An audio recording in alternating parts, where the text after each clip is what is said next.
Good afternoon, everyone, and welcome. Thank you so much for joining us today to talk about Kentucky's Education Leads Homework, Cradle to Career, supporting children and students experiencing homelessness in Erlanger-Elsmere Schools, Kentucky. We're so glad you're with us today. I'm going to start off with a few housekeeping notes. We are on GoToWebinar. We encourage you to use the questions box throughout today's conversation. If you hear something that you want to learn more about, or if there's an additional question you'd like to pose, we'll check that throughout. You will receive a recording of the webinar as well as our slides from today once the webinar is complete. And the slides are also available in the handouts section of your control panel today. Just a quick introduction. My name is Erin Patterson. I'm the Director of Education Initiatives at Schoolhouse Connection. If you are not familiar with Schoolhouse Connection, we are really glad that you're here today. We are a national nonprofit advocacy organization, and we're committed to overcoming homelessness through education, and we go about our work in a couple different ways. We do some federal policy advocacy work. We work across states on both the policy legislative side, as well as offering some practical assistance to state education agencies and school districts. And we also support a network of young scholars here at Schoolhouse Connection. Today's conversation is part 2 in a series of conversations that we're holding with our Education Leads Home Community of Practice state teams. Our first conversation was with the Georgia team, and it's archived on our website. I encourage you to go check that out to hear what they're doing to increase college post-secondary attainment for students experiencing homelessness. Today, I am thrilled to be joined by Shelly Werner, and I'll have Shelly introduce herself in a minute, but she's going to be sharing a little bit about the work that she and Erlanger-Elsmere schools in Kentucky have been engaged in with Education Leads Home. Just a quick note about what Education Leads Home is. We're a national initiative focused on these 3 goals that you see here on your screen. First, to increase the enrollment of young children experiencing homelessness in high-quality early childhood programs. To increase the K-12 high school graduation rate for students experiencing homelessness, and then our post-secondary goal, which is to increase the post-secondary attainment rate for students experiencing homelessness. You can see the states that we are working with to achieve these goals and to provide some practical assistance for them in setting some benchmarks along the way and figure out how we can be supportive in going about this work. I want to turn to Shelly now. And Shelly, can you just introduce yourself to our group today? Sure. I work as the homeless liaison for Erlanger-Elsmere School District. I've been there about 7 years. And our district's a really small district. We have about 2,400 total students in our district. That's great. Thank you so much. You all in our audience can see the questions that we'll work through here today. And Shelly has been a core continuing part of our Education Leads Home community of practice for several years now, and has worked towards several of those Education Leads Home goals. And so, Shelly, I'd love to start with your early childhood work, if we could do that first. And I just want to start by asking who was on your team for your work towards the early childhood goal? We work together in Erlanger-Elsmere schools with the Covington Independent School District. So together, the homeless liaison there, Lori Eifert, myself, led up the project. And we worked with our preschool directors, our early learning connectors, and our family resource coordinators as well. That's awesome. Thank you. And for your early childhood work, what goals did you set out to accomplish? Our main goal was to increase the early childhood participation rates for students experiencing homelessness, and we went about that in several ways. We really wanted to enhance and provide educational materials related to McKinney-Vento for our community members, our staff members, our parents. We already had some of these things, but we wanted to go back and really make sure the language was consistent. And make sure that we were hitting all the targets and that was updated and refreshed. And this meant also making sure that we were looking at our social media pages that we were linking all of our information together so you could easily get to the preschool information, the early childhood information, the McKinney-Vento information. And we wanted to make sure that 100% of all early childhood students that were referred and identified as McKinney-Vento received assistance, a personalized phone call, making sure that they heard from their homeless liaisons. We wanted to provide some in-person family engagement for the parents and their children. And we wanted to provide internet service at no cost for all of our families because at the time we were deep in COVID. And so we wanted to make sure they had access to all of the things that we were talking about in terms of education. That's great. Thank you for sharing that. And then that sort of leads to the next question. What progress were you able to make, and what are you most proud of with that early childhood work? So we feel like we really moved the needle in terms of collaboration. It's amazing when you have a target and a focused goal and you have an endpoint, the strides you can make along the way when your team members are open to having those conversations and there's funding available. That really opens doors as well. Just bringing on partners, over 365 of our early learner families received that assistance with internet access. So we were really happy that Cincinnati Bell worked with us and we were able to quickly connect them. I think at the time, there was a lot of experience there. And so we were just able to bring the right players to the table. We're really proud of the fact that we provided, so there was a culminating event called the Amazing Race, right? And so our preschool directors got together and said, these are kindergarten readiness skills that we want our students to be ready for kindergarten. And how can we make it fun and educational at the same time? So we built stations related to those goals, those readiness skills. So at one station, they were tying their shoes. At the other station, they were rolling dice and adding numbers together. At another station, writing their name, identifying their body parts. Anyway, so these kids and their family members were running through the hallways and they were going to their station with their ticket and getting it checked off. And super fun for everyone involved. There was a meal and then they had this huge kit that they got at the end. So some of the skills that they learned, they then could take it home and they were able to go through the materials and really practice with their family members. And we got the librarians involved. So there was a QR code in there. So each bag had a book related to homelessness. And one was A Mother for Choco. That's actually with foster care. And the other one was Ears Up, Ears Down. And there was a QR code where they could go and the librarian would read to them. So it was a nice modeling skill as well for the parents that maybe, hadn't read to their children or needed that extra support. And then the kids could go there anytime and listen to the story. And they had the book in their bag, so they could follow along as well. I don't know. I feel like we could talk forever about that because it was so much fun. And I think, we had a survey that we used as well. And it seemed like we hit a lot of the points. The parents found out more about the support services, including McKinney-Vento. And then they also said that they had a really great time and they wanted to do it again. So we're doing it again this year. That's awesome. I have to say, when I saw that you had ordered the Ears Up, Ears Down books, I ordered a copy for myself because it was so adorable and such a great way to have the conversation, especially with young children. So I love that you all included that. Yeah. So you sort of led us into our next question. You said you're going to do another event again, but what else is next on the horizon for your early childhood homelessness work? I think again, it's just making sure that each year we're connecting with our parents in the different ways and making sure that they know what's available. I think that's the most requested question that I have is in early childhood when there aren't spots available or they don't know where to go, that they have a resource that's doing that research for them, that's able to connect them very quickly.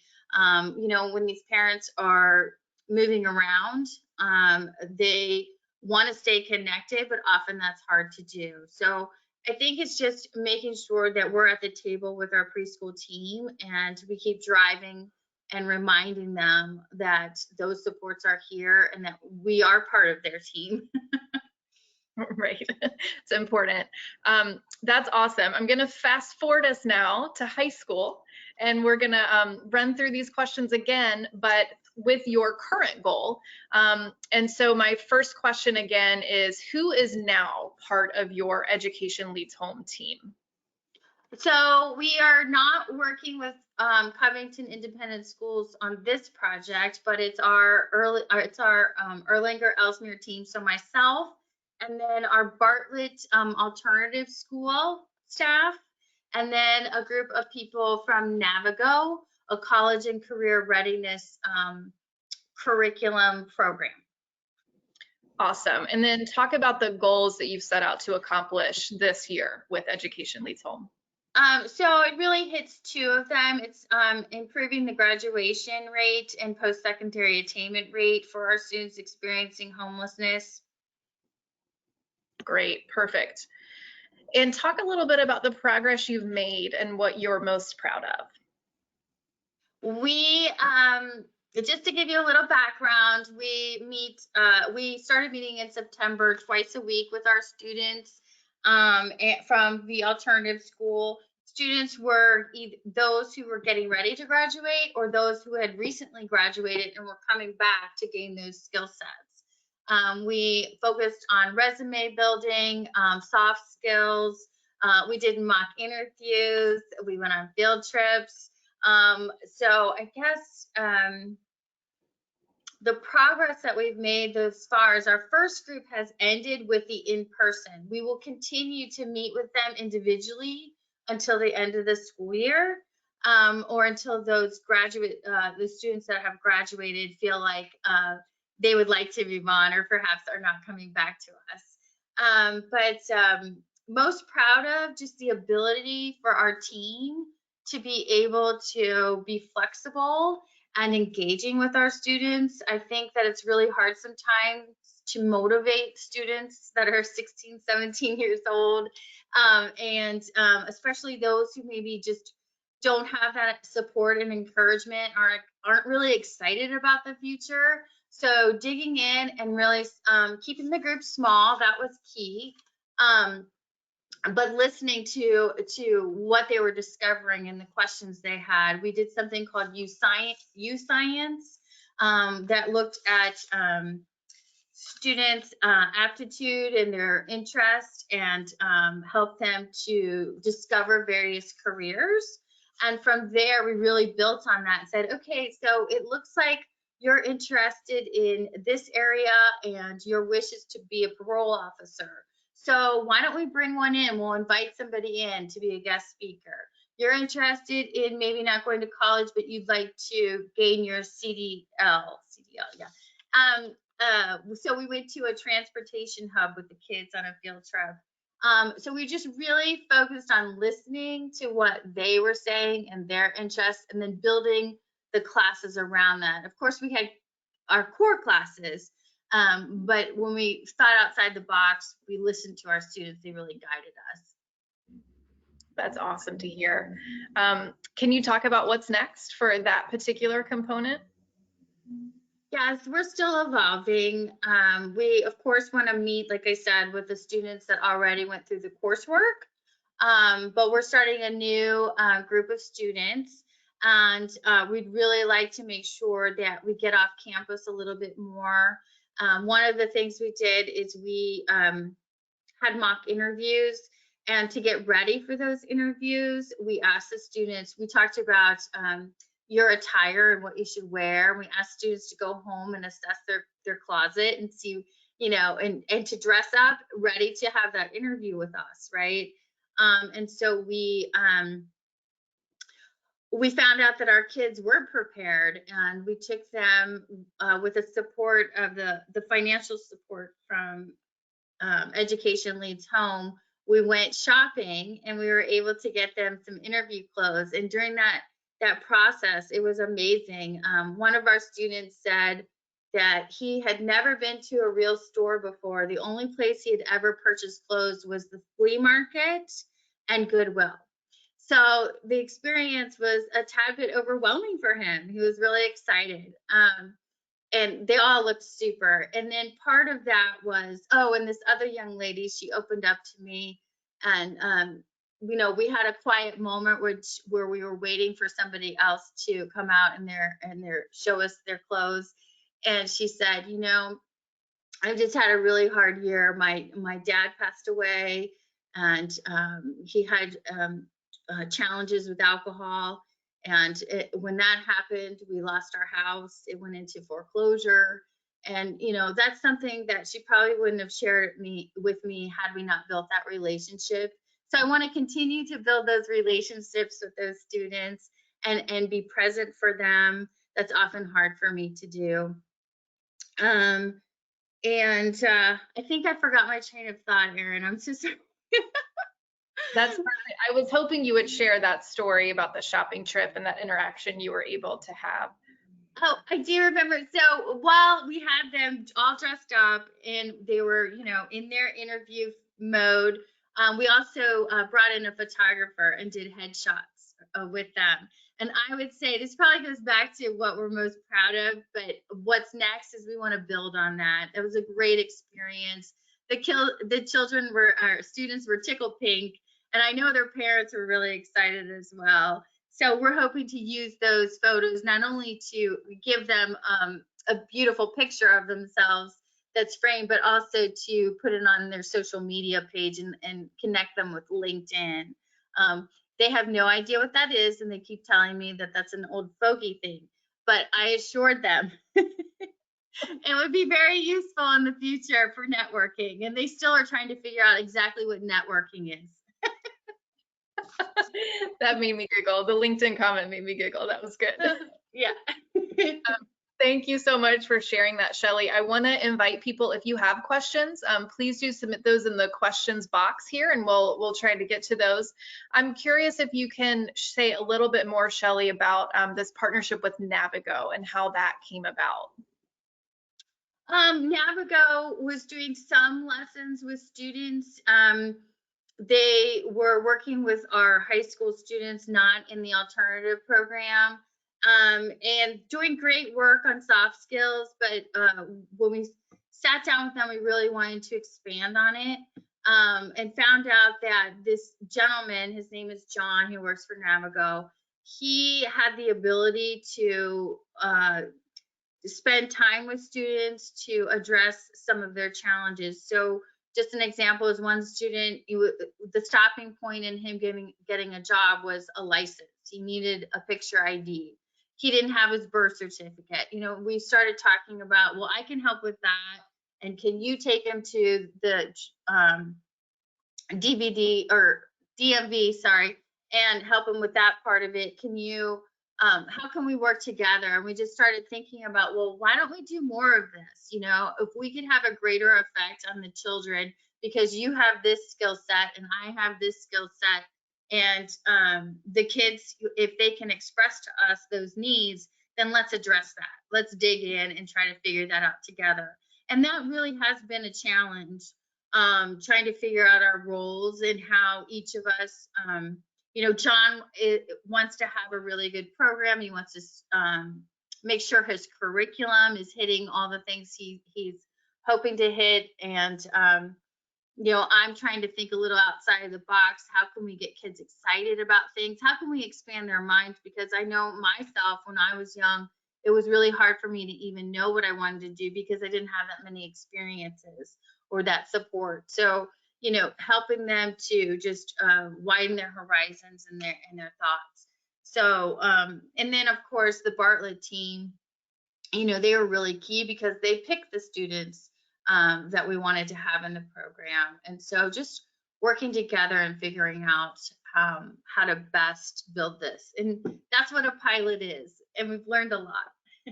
Absolutely. I appreciate you sharing that because I think a lot of districts and liaisons in particular want to partner and feel like they need to partner with others in the community, but aren't sure how to go about that. And I've just really appreciated your transparency about that process along the way. I have one last question for you, which is there anything else you would want our audience to know about this work that you've been doing? Um, well, I think that working with Education Leads Home and Schoolhouse Connection is always a smart move. You guys are so supportive and just lovely, and helps us think outside the box about things. And truthfully, I hate to say it, but I'm going to be honest here, is when you come to someone with an idea, they may listen, but if you come to someone with an idea with funding behind it, they'll sit down and schedule a meeting. So it opens a door, and sometimes that's all you need. And like with this project with Navago, so we went shopping, but then because I had partners and because I had purpose and because we had students in need, people started emailing me, well, Shelly, if the kids want to go through this, they, we're like a clothes closet. Everything's free of charge. We'd love for the kids to come down, or perhaps they might need shoes. They can come down.